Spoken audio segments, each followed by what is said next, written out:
2, 3, 4, make that 5. 5 straight wins for the Aces now with a full deck of cards. But Chelsea Gray back in the lineup as Vegas gets the win over Caitlin Clark and the Aces 88-69. It was all A'ja Wilson early on, but then Chelsea Plum took over in this one, finishing her outing with a game-high 34 points, 6 rebounds, 5 assists, outscoring the Fever in the fourth quarter alone 12-10. On the other end for Clark, she finished her night with a double-double, 13 points and 11 assists, and the Fever's first loss in the month of July. We now bring in CBS Sports WNBA analyst Terrika Foster-Brasby. Following a busy day across the W, we saw the reveal of the 2024 All-Star list and a preview of 2 of the top vote getters facing off, with Caitlin Clark and the Fever taking on A'ja Wilson. And despite the Fever hanging on for the majority of this contest, you called this pregame.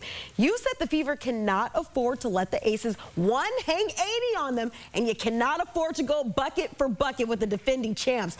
But with all that being said, and watching these monster performances we saw on the floor, what impressed you most? Kelsey, Plum dog, Plum. I mean, quite literally, there was nothing that she could not do, no spot on the court that she could not find in that second half. And that was really what helped to propel them. You know, it's funny, we were talking before about what impact Chelsea Gray had on the team, and she's been back for 5 games, and guess what? They've won all 5. But Kelsey Plum has really been someone who has taken advantage of the time that Chelsea Gray was out and really utilized it to up her game. Not only is she playing better defensively, but today she was driving to the basket. She was finding ways to shoot from outside. She got a couple of dishes in there as well, and she had 5 assists. But totally, this was an A'ja Wilson first half game and a Kelsey Plum, I got your back second half game. That was a perfect 1-2 punch in this matchup at home to extend that win streak. But meanwhile, let's head out east, and we had a rematch of the Commissioner's Cup final, but this time around it was the Liberty who managed to get that revenge over the Lynx with a fourth quarter comeback victory. What kept Minnesota from their repeat victory over New York this time around?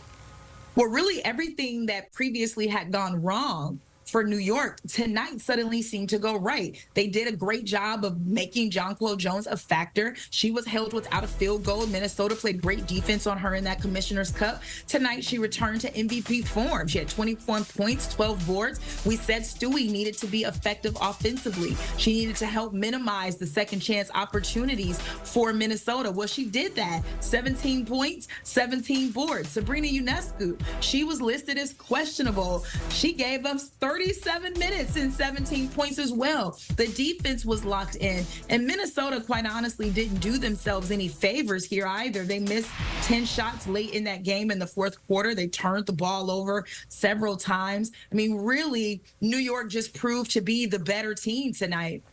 And then meanwhile, we got another one because Angel Reese was very emotional earlier today, being named to the All-Star game, but it's well-deserved. She continues to make history, being a double-double machine, recording her 11th straight double-double, finishing with 12 points and a remarkable 19 boards. But it wasn't all Reese in this one. What stood out to you in the Sky's late charge to take down the Dream?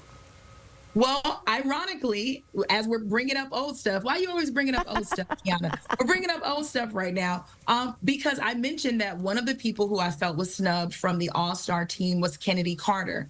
Tonight, it was Kennedy Carter's world, and we were simply just living in it. She took over down the stretch. She had a career-high night with 26 points. She made the last 3 straight baskets on the last 3 possessions for Chicago. She converted her second straight driving layup, which really gave Chicago an opportunity to secure what ended up being a winning effort for them tonight. I mean, Kennedy Carter has really taken her game to the next level. And by that, I mean, she is someone who started this season on the bench. She is someone who was just supposed to kind of see if she could fit back in. And what she's done is translated herself into one of the most immediate factors for this team to be successful. So as much as we love seeing Angel Reese get that 11 straight double-double tonight, I'm pretty sure she'll tell you, as she did on the podium, we got the win. And Kennedy Carter has to get a lot of the credit for that. You know how sometimes when you might get snubbed, you're left off of something, you come out with a vengeance?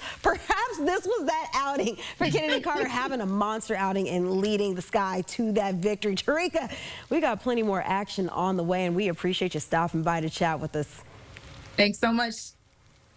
And if you want more WNBA action, well, we got you covered on our CBS family of networks the rest of the season. Tune in Saturday as Caitlin Clark and the Fever face off against Sabrina Ionescu and Liberty at 1 p.m. Eastern on CBS. Post-game highlights and reaction, you know where to find it, right here on CBS Sports HQ.